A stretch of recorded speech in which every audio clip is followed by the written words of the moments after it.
கன்னியாகுமரி பற்றி பெருமையாக சொல்ல வேணும்னா, கன்னியாகுமரி பேரிலேயே குமரியாக இருக்கிற மாவட்டம் தான். அந்தளவுக்கு மலை வளம், கடல் வளம், ஆற்று வளம் கொண்ட ஒரு அழகிய ஒரு மாவட்டம்னு சொல்லலாம். சிறப்பான ஒரு மாவட்டம். அந்த மாவட்டத்துக்கு இப்போது கன்னியா கிளவி மாவட்டம்னு சொல்லலாம். கன்னியா கிளவி மாவட்டம். அந்த அளவுக்கு மலை வளம் எல்லாம் பல்லு போன கிளவி போல் அங்கே எல்லாம் அப்படியே செதஞ்சி உடஞ்சி எல்லாமே அவன் பிள்ளைகள் அவனுடைய சுயநலத்துக்காக அவன் சம்பாதிக்கிறதுக்காக மலையை குடஞ்சி வெட்டி கேரளா கர்நாடகாவை கடத்துகிறான். எம்சென்ட் என்ற பெயரால், ஜல்லி என்ற பெயரால். இந்த திராவிட அரசு வேடிக்கை பார்த்துக்கிட்டு கமிஷன் வாங்கிட்டு இருக்குது. மலையை மறுக்க உருவாக்க முடியுமா? உருவாக்கவே முடியாது. ஆனால் இந்த ஆட்சி ஆளுகின்ற திராவிட அரசுகள் அதை பற்றி கண்டுக்க மாட்டேங்குது. மலைவளம் களவாணி போனாலும் சரி, இங்கு விவசாய நிலம் களவாணி போனாலும் சரி, இங்கு எது நடந்தாலும் திராவிடர்களுக்கு தமிழர் நிலத்தை பற்றி கவலை இல்லை. இதுதான் உண்மை. எவ்வளோ ஒரு அற்புதமான ஒரு மலை, பிரமிக்க வைக்கின்ற அழகான ஒரு இயற்கையினுடைய கோடை வள்ளல்னு சொல்லலாம். அந்த மலையை உடைச்சி பல்லு போன கிளவி மாதிரி ஆக்கி சில நாய்கள், சில நரி கூட்டங்கள், சில பேய் கூட்டங்கள், சில பிசாசு கூட்டங்கள், சில பிளந்தினி கழுகுகள் இது மாதிரி பண்ணுறாங்க. இதை யாருங்க கண்டுக்க வேணும்? அரசாங்கம் தான் கண்டுக்க வேணும். மலைவளம் களவு போகக்கூடாது. மலைவளம் களவு முக்கியமாக மலைவளம் என்பது களவு போகவே கூடாது. ஒரு அற்புதமான கோடை வள்ளல்னு சொல்லலாம்.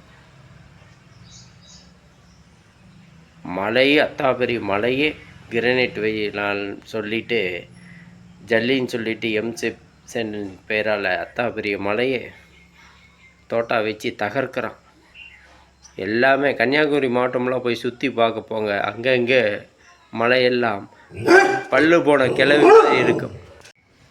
ஒரு நாட்டினுடைய அரசாங்கம் தான் மலை வளம், இயற்கை வளம், விவசாய வளம் எல்லாமே காப்பாற்ற வேணும். இது அரசாங்க கையில் தான் இருக்குது.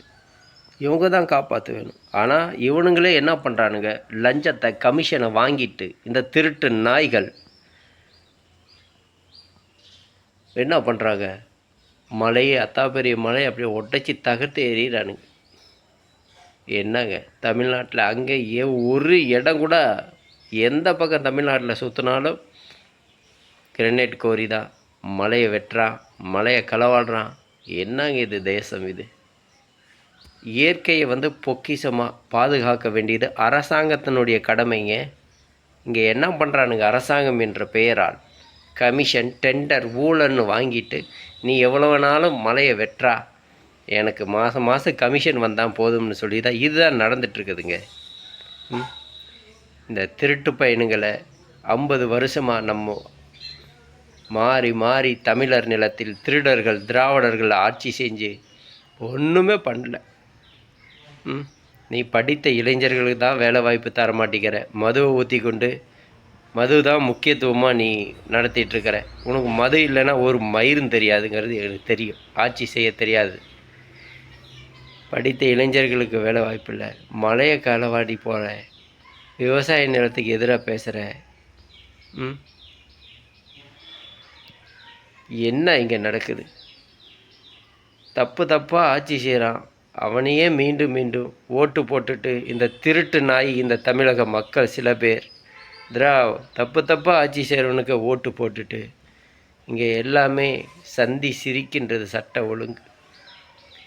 ஏண்டா தமிழக மக்கள் திருந்த வேணும்? திருந்த மாட்டீங்க. 100க்கு 200க்கும் நீங்கள் ஓட்டை விற்கிறனால அத்தாபெரிய மலையை களவாடுறான். இயற்கை விவசாயத்துக்கு பாதுகாப்பு இல்லை, பெண் பிள்ளைகளுக்கு பாதுகாப்பு இல்லை. என்னடா நடக்குது? திருட்டு பயனுங்களை என்னடா சொல்கிறதா டே?